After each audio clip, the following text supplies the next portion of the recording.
What's up everybody, this is Danny. Today I'm going to be bringing you the full comparison between the Samsung Galaxy S5 and the HTC One M8. Now these are definitely two of the hottest handsets to drop in 2014, and they're both great devices, but if you're stuck on which one to buy, then I'm going to try to help you out in this video. So without further ado, let's go ahead and get started. The first thing you're going to notice right away are the build materials between these two devices. Now HTC goes for the unibody metal construction, where Samsung goes for the more traditional plastics.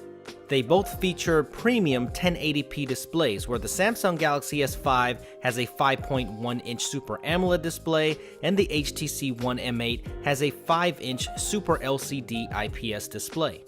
They are both gorgeous displays, but they do have different characteristics. Now, the Super LCD 3 display has a more natural tone with natural colors, and the Super AMOLED display on the Galaxy S5 has more punchy colors and more contrast, and it just looks more vibrant when you put them side by side. But it's definitely a preference issue here, and I really like the natural colors of the HTC One M8, but I also love the punchiness and just the vibrancy that you get from the Samsung Galaxy S5 display. So you'll have to see these side by side. They are both fantastic displays, so I don't think you'll be disappointed in either of them. Both have superb viewing angles and clarity. When it comes to thinness, the Samsung Galaxy S5 definitely wins at 8.1mm thin. The HTC One M8 is 9.4mm thin, but the reason why is it deceives you a little bit. It's a pretty thick device, but that taper definitely makes it look thin. The M8 being thicker is naturally heavier at 160 grams, where the Samsung Galaxy S5 is 145 grams, so it's going to be much lighter in your hand. They both have an IR blaster to control your TV with, and on the bottom of the S5 you'll see a giant flap there, and that is a USB 3 port. And the reason why that big flap is there is because the S5 is IP67 water resistant and dust resistant, while the HTC M8 still uses the traditional micro USB port and it is not water or dust resistant. Pricing wise, these are very similar, $199 on a 2-year contract in the United States, and the unlocked prices start at about $650 for the base models, but they do both feature micro SD card expansion, so that'll be good news for the people that want more storage. Now I know many people are waiting for a metal built Galaxy S5, but being built out of plastic does have its advantages, where you can take that backplate off and it exposes the 2800 milliamp battery that's removable. So that's big for a lot of people that want to be able to hot swap their batteries for extended battery use. And of course there is the micro SD card expansion right there. So this is going to be very important for people that like to have extended battery and carry an extra battery with them. The 90% metal M8 does have its disadvantages because it's a sealed in 2600 milliamp battery, but for most people this battery is going to last you all day, because in my use battery life has been fantastic on the M8. Now the Galaxy S5 does have a fingerprint scanner built into the home button, so people that love security, this phone might be the one for you. This is very similar to the iPhone 5S, just in a different implementation. The Galaxy S5 also has another notable hardware feature, which is the heart rate sensor right next to the LED flash on the back. Just open up the S Health app and tap on the heart rate icon, and you're ready to place your finger on the back of that sensor. You'll see a little red light there, and you just place it over that, give it a few seconds, and bam, there is your heart rate. Now I don't know how practical this is, but it's there. The HTC One M8 also has a notable hardware feature, which is the dual camera system. If you look above the 4 ultra pixel camera there, you'll see a second sensor, and what that does is takes another picture, and it has depth information on there, so you do not have to wait for software to calculate to get a deeper depth of field or to manipulate your focus, and I'll show you that later on in this video. This hardware feature is not new, but improved, and we have to talk about it because it's that good. It's HTC Boom Sound, and those are two front-facing stereo speakers that give you the best audio experience on any mobile device today. And trust me, there's nothing else that sounds like it. Great speakers. It blows away that single speaker on the back of the Galaxy S5. Now, the Galaxy S5 doesn't have a terrible speaker, but trust me, the Boom Sound just destroys the Galaxy S5 audio. Software-wise, the GS5 is running a new version of TouchWiz, and the M8 is running a new version of Sense, which is Sense 6. The TouchWiz experience on the Galaxy S5 is not very different from the Galaxy S4. Now, there's a few minor UI tweaks here and there, but if you swipe to the right, you get My Magazine, which is like Blink Feed on the HTC One, and you get to get your social and news all aggregated into one little feed there.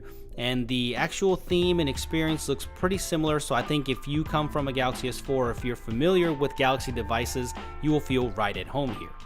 The Sense experience on the HTC One M8 is very similar to the original ones. On the left side, you have Blink Feed for news and social aggregation, but what's new here in this version is the inclusion of motion gestures. So instead of hitting your power button to unlock your device, you perform different gestures to awaken the device. I really like that about this version of Sense.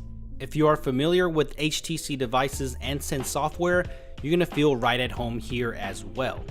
Android skin overlays are a definite personal preference, but in my opinion, I think the HTC One Sense experience is a little bit less intrusive. It's not as heavily skinned. I think it's more usable for me, but some people might like the TouchWiz experience better. Now let me know which one you like better in the comment section below.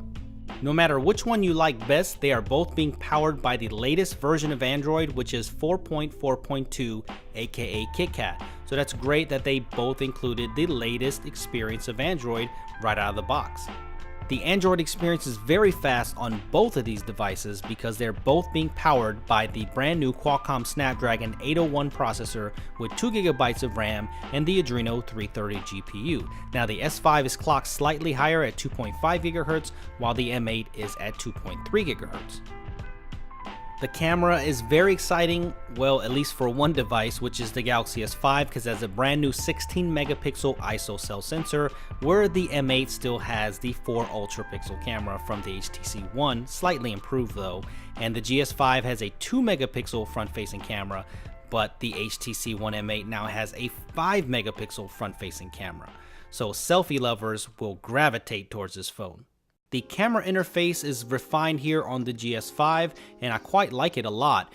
And you do still have this bevy of features here. As you can see, you can go into manual mode, selective focus, HDR, but the biggest inclusion for me here is the Ultra HD 4K video recording, which you cannot do on the new HTC One.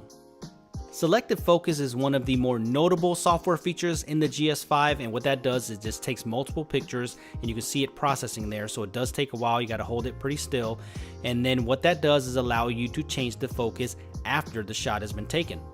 This is very similar to what the M8 can do, but the M8 does that with hardware and software. But as you can see, far focus, it actually focuses on the far part of the picture. Pan focus puts everything into focus, and then when you put into near focus, it gives you that bokeh effect and gives you that focus in the very front of the picture. So it works pretty well, as you can see in this demonstration.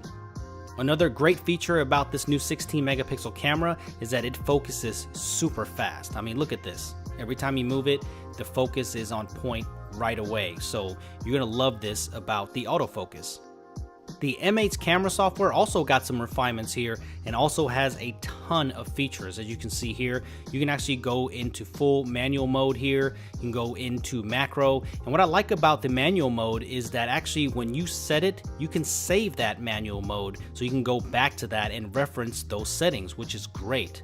So I like having full manual controls on the new one. The hardware on the M8 is very interesting. This is the new dual camera system where that second sensor up top just records depth information.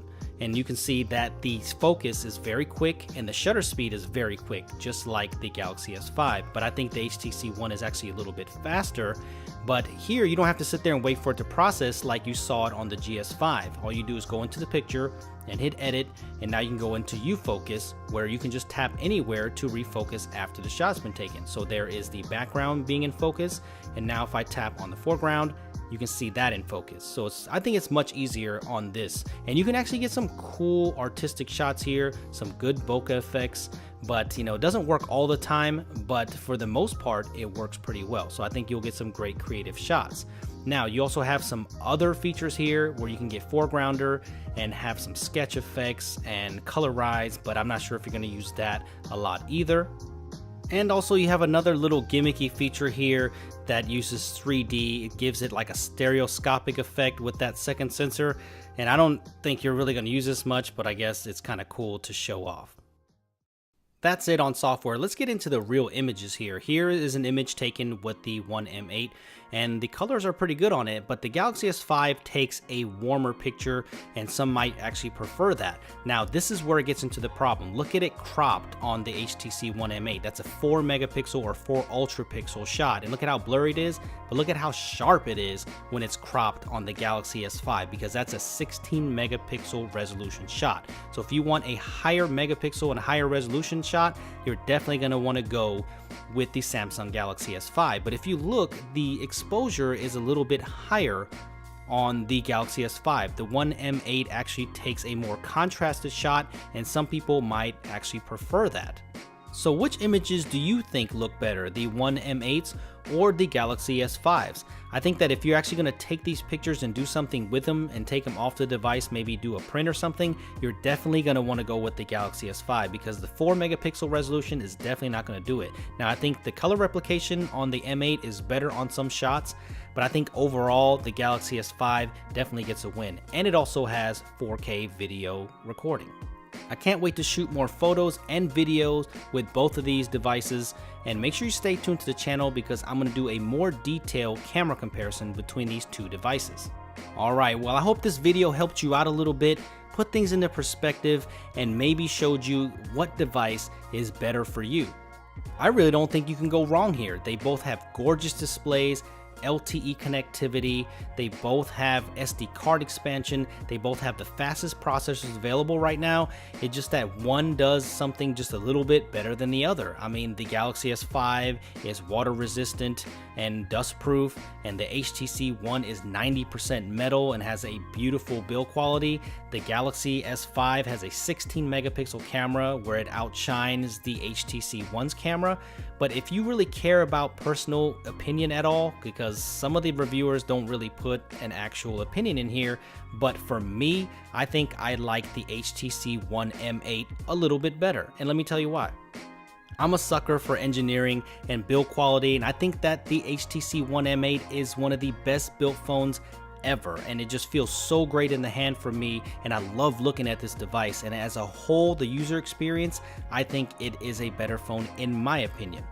I don't really take photos off of my mobile device and use them for prints or anything like that, and it's not my primary camera, and I usually just use it for social media. So if you do that, then you will be just fine with the M8. Now, it's nowhere near the resolution or quality of the 16 megapixel camera on the Samsung Galaxy S5, so if you're a camera nut, then I'd probably go with the Samsung Galaxy S5.